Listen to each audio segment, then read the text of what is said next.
دا تختی نمبر 1 دا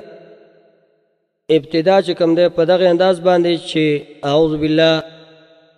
په څلورو ساګانو کې ویلی شي د ماشومانو د اسانۍ په خاطر او د صحیح ادا په خاطر باندې چې ادا هم صحیح وشي او هغې ته اسانه هم وي او اسانه به اله وي ځکه چې د هغې سا وړه وي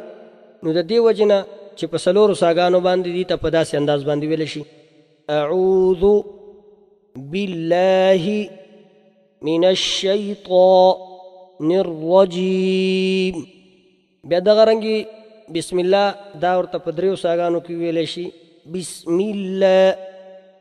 الرحمن الرحیم. دا خو د اعوذ بالله بسم الله د ویلو طریقه وه. اوس دې پسې په دې تختې کې حروف هجا دي نو ماشومانو ته صرف دومره ښودل پکار دي چې حروف هجا څه ته وایي او دویمه دا خبره چې حروف هجا څومره دي نو دا دوه خبرې چې حروف هجا څه ته وایي او حروف هجا څومره دي دا چې دا دوه خبرې په دې تختې کې ماشومانو ته یادي. نو دا اولې خبرې جواب دا چې حروف هجا څه ته وایي نو حروف هجا الف نه واله یا پورې حروفو ته حروف هجا ویل کېږي. او دویمه خبره چې دا څومره دي د دې تعداد نو تعداد د دې 29 دی یو کم 13. بیا د دې ادا ده نو په دې کې چونکې یو عربي تلفظ دی یو عجمي تلفظ دی چونکې موږ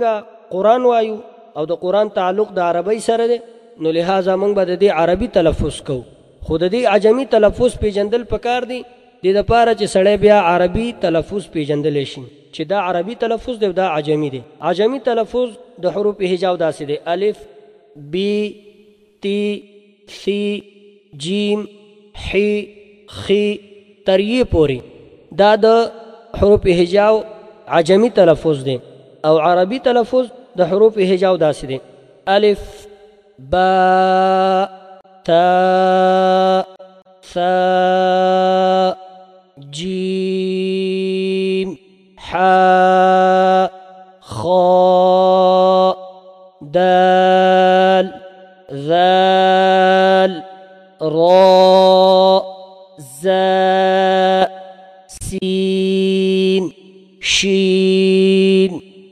صاد ضاد طاء ظاء عين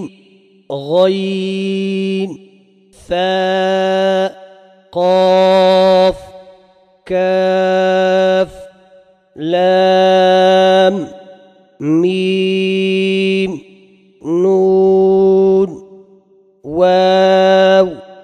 هاء همزة یا دا د دې حروفو عربي تلفظ شو. اوس بیا کله چې دا تختې ختمه شي بیا د ماشومانو حال ته کتل پکاري چې یاره په کم انداز باندې دوی ته دا ویلی شي څومره ورته ویلی شي. نو ماشومان که هغې ډېر ویلی شي نو هغې ته ډېر سبق ویل پکار دی او که لږ ویلی شي نو بیا لږ ورته ویل پکار دی. که مثلا هغې یو لفظ ویلی شي یو ورته ویل پکار دی که دوه ویلی شي که درې ویلی شي که څلور ویلی شي که یو لکیره ویلی شي که دوه ویلی شي او که نه نیم ویلی شي او که نه ټول ویلی شي. په دغه انداز باندې هغې ته دا ښودل پکار دی بیا چې دا تختې ختمه شي د هرې تختې نه بعد دا دې کې امتحان ضروري دی چې ضروري ده چې دا دې کې امتحان وروستو واخیستلی شي چې